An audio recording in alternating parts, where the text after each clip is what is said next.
Should I list my house that I inherited with a real estate agent or sell it to an investor? Which one should I do? That's a great question. Hey guys, it's Brad with GeorgiaProbateResource.com and ArborviewHomebuyers.com.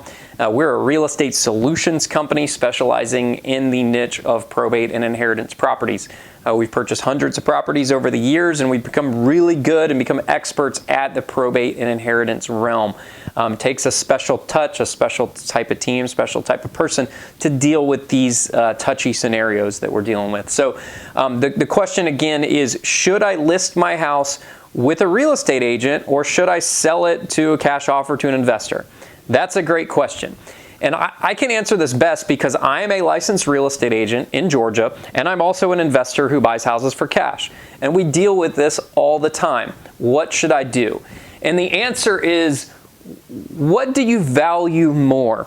Okay? Do you value money more, or do you value time and headache more? And if you value money the most, we tell people all of the time, if you're looking to maximize every last penny out of a property, then you need to make some necessary repairs and updates. This market's changed a lot in the last few months. I'm making this video in November 2022, and the market has seen a decline here in the last few months. We're estimating around 10% based off of our experiences and experiences with other investors who I know have current inventory and are selling properties. We're seeing about a 10% reduction from the peak prices. The market peaked out around May or June, started declining in July, August sort of time frame. So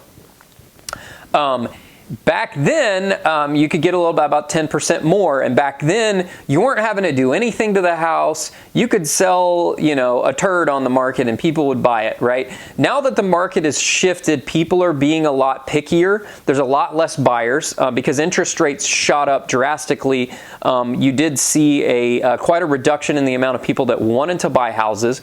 You also saw a reduction in the amount of people that want to sell houses because now that interest rates are so high, people that have their current house at 3-4% interest rate are like, why would I sell and go get another mortgage at 7%, high 6s, low 7s, when I've got this 3% in this house here? I think I'll just stay put and I won't sell. So we're seeing this interesting phenomenon in the market. I think that's why prices haven't, the scenario that I just told you about is why prices haven't dropped more than they have, because supply is actually reduced too. There was already low supply, and now supply is even further reduced. And I've been paying attention to the data every single month, and supply is shrinking.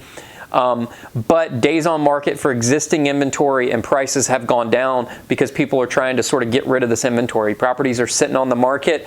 The days of multiple offers and going over ask price and selling your house in 3 hours after listing it on the market, or even selling it before it goes on the market. Heck, I sold my house last year in 2021. I never even put it on the market. I had an offer from somebody before we even put it on the market, so it never even had to go out on the MLS, and we sold it for top dollar and never even had to list it. So those days are over with.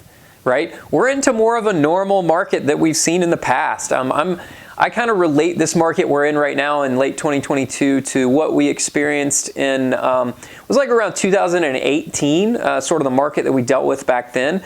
Buyers were pickier. It was still a seller's market, but buyers were being picky. Buyers were asking you to give closing cost contributions, and buyers were picky about certain repairs and asking for repairs on this and for that, and being a little bit pickier about what they wanted to buy because they had options, right?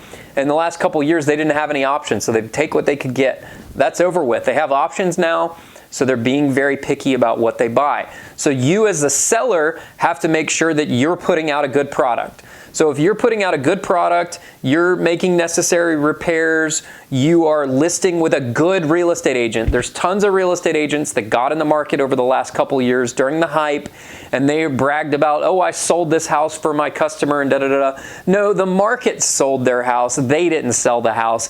Anybody, a monkey could have gotten a real estate license and listed a house on the market and sold it just the same as this other real estate agent could have sold the house for. So don't believe all that hype. Good real estate agents are worth every penny. So like I said, you need to list the house, you need to make the necessary repairs, You need to be prepared to give some concessions to the buyers, and you need to make sure that you're putting out a good product. And if you put it out a good product and you price it accurately, that's critical in this market right now. What we're seeing is a lot of people in the past were throwing stuff out really high and just hoping it would stick. You have to price things right, because if you don't price a house right in the current market we're in, it's just going to sit on the market. So if you're priced right, we're even finding this with our properties. If we price it right on the market, it's going to sell. We'll have multiple offers, not within the first day, but it's usually, we'll get multiple offers after a week or 2 weeks on the market. Current data says the average days on market right now is about 15. We got as low as like 7 in the height of the market in the last couple years, but average days on the market around 15 days. You just have to price it right and it'll sell. But if you're okay doing that, then you need to absolutely list it with a real estate agent. If the house doesn't need a lot of work, it's not in disrepair, it's in good shape, it's in a good area, and it's priced right, it'll sell. You just have to be patient, right? But if you don't want to mess with any of that, maybe you have a house that's in disrepair, maybe you just don't want to mess with it, you just want this sale done quick, then the investor route is the best route for you.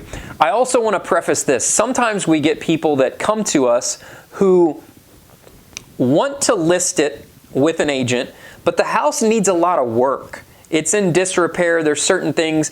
You have to look at, is the house lendable by a bank? Is a bank appraiser going to come do an appraisal and say, yeah, we don't want to loan money on this because, the roof needs to be replaced and this needs to be fixed and this railing's broken and there's some life and safety issues and blah, blah, blah, blah, blah. Plus, as this market is changing, a lot of the buyers are shifting to FHA financing, and FHA is a lot pickier about maintenance and repairs and things with the property. So you need to make sure that if you have a property that needs a lot of work, what you're going to find is if you list it out on the market with an agent, your only offers are going to come from investors, the guys over here. And guess what's going to happen? They're going to offer you the same amount of money as you would have gotten from just selling to an investor over here, but now you have to pay a real estate commission to the real estate agent to get you the same offers that you would have got over here. So really, you're going to make less money. So And we're going to be honest with you as a company, and we're going to tell you, hey, this house needs a lot of work. You can list it if you want, but it's probably a better idea for you to take an investor offer and just have them go ahead and buy it and take it off your hands, right?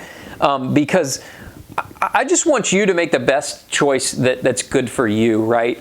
Obviously, I want to buy the house and make some money off of it, but if I try to list a house for you at an unrealistic price to the market and an unrealistic offering to the market, we're only lying to ourselves if we think it's going to sell. So a lot of times what we find is if a seller wants to sell a price for some ridiculous price that I don't think is accurate enough for the market, I'm going to tell them and I'm going to say, look, we're probably not the best fit, because what you're going to find is you're going to throw it out on the market with this other agent who said they'll do it for you, and it's going to sit and it's going to sit and it's going to sit and it's going to sit and it's not going to sell.